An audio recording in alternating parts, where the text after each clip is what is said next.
बलपूर्वक पैसा छीनना। कहा दिया कि हम तो इस रोड के ऊपर टोल टैक्स लेंगे, जबकि गाड़ी की आप सब गाड़ी दे रहे हो, सबकी गाड़ी की बात का टैक्स सड़क पर चलने के लिए, इसकी मेंटेन करने के लिए, इसका रख रखाव करने के लिए, और फिर टैक्स पे टैक्स, फिर भागीदारी।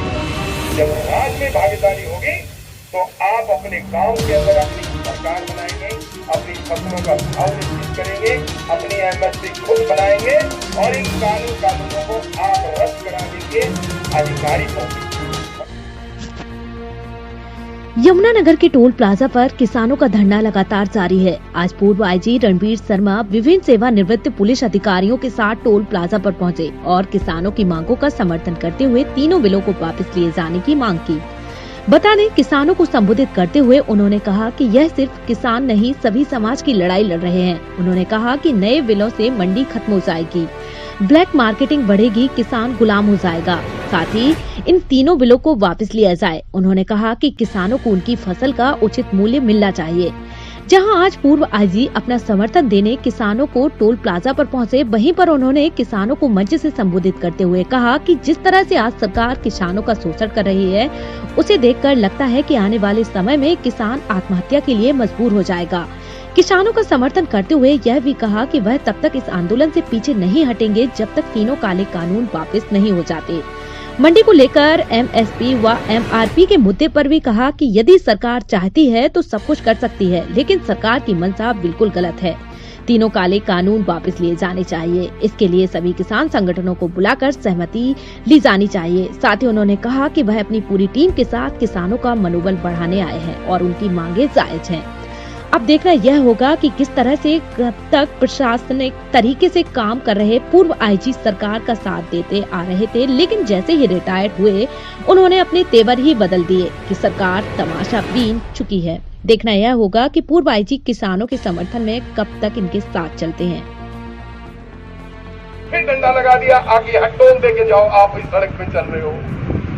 रजिस्ट्रेशन टैक्स ले लिया आपने गाड़ी के लिए, तो दोबारा क्यों टैक्स ले रहे हैं? तो ये टोल टैक्स लगाने का हक जब तक आपकी भागीदारी नहीं है।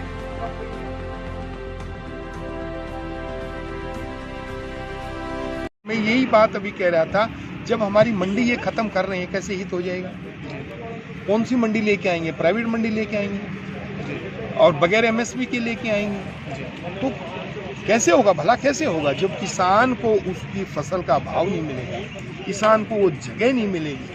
आड़ती हमारे चलते फिरते बैंक हैं, उनको ये खत्म कर रहे हैं, मंडी को ये खत्म कर रहे हैं। वो कह रहे हैं नहीं खत्म हो रहा है, नहीं कह रहे तो आप कानून बना दो, एमएसपी गारंटी का कानून बना दो, हमारी मंडी का कानून बना दो, आप अपने कानून लागू करो। हमें तो दो ही चीज चाहिए, हमें तो हमारी मंडियां चाहिए।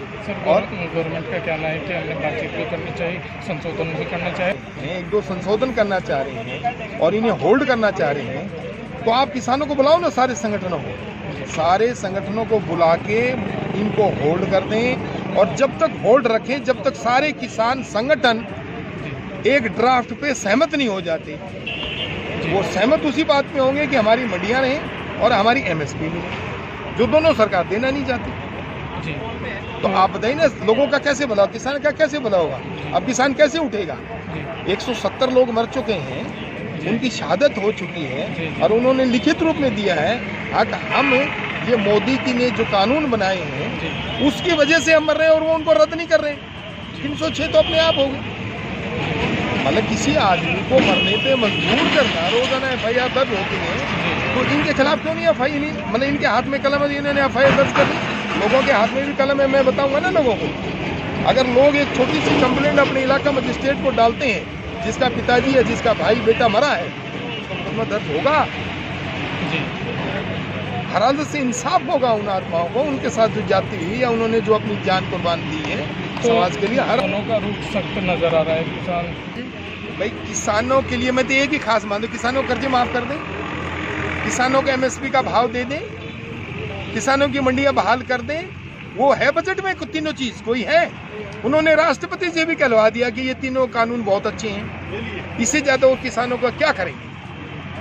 किसानों का भला तो कोई नीति है ही नहीं, कोई सोच ही नहीं रही है।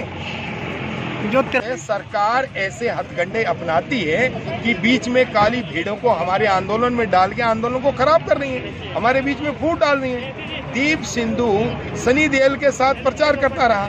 गलती हमारे आंदोलन में हुई कि आंदोलनकारियों से, अगर उसको पहचान लेते और पुलिस के हवाले करते तो ये सारा सिस्टम ही नहीं बनता, हमारी ट्रैक्टर रैली पीसफुली होती। उसने अपने गैंग को वहाँ बीच में घुसो करके और वो कश्मीरी गेट और सीधे लाल किले की तरफ मोड़ दिए लोगों को। समाज और अन्नदाता इस भगवान का रूप है और भगवान के सामने कोई इंसान टिका है क्या? मोदी भगवान से बड़ा तो नहीं है। अब ये लड़ाई मोदी वर्सेस किसान हो गई है और बीच में कोई नहीं है, केवल मोदी की राजहट है और भगवान के सामने किसी की राजहट नहीं चली है। वो कितना ही घमंड हो उसको, कितना ही उसके अंदर राजहट हो, हर हालत सोचे अपने घुटनों के बल झुक के माफी मांगनी पड़ेगी कि ये मेरे अन्नदाता, ये मेरे भगवान, मेरे से गलती हुई है। उसे झुकना पड़ेगा, आज नहीं तो कल झुकना पड़ेगा। किसान नहीं झुकेगा और ना उसे झुकना चाहिए, मालिक कभी झुकता नहीं। आपसे पहले मैं यही बात अभी कह रहा था, जब हमारी मंडी ये खत्म कर रहे हैं कैसे हित हो जाएगा? कौन सी मंडी लेके आएंगे? प्राइवेट मंडी लेके आएंगे और बगैर एमएसपी के लेके आएंगे तो कैसे होगा? भला कैसे होगा जब किसान को उसकी फसल का भाव नहीं मिलेगा, किसान को वो जगह नहीं मिलेगी। आड़ती हमारे चलते फिरते बैंक हैं, उनको ये खत्म कर रहे हैं, मंडी को ये खत्म कर रहे हैं। वो कह रहे हैं नहीं खत्म हो रहा है, नहीं कह रहे तो आप कानून बना दो, एमएसपी गारंटी का कानून बना दो, हमारी मंडी का कानून बना दो। आप अपने कानून लागू करो, हमें तो दो ही चीज चाहिए, हमें तो हमारी मंडियां चाहिए।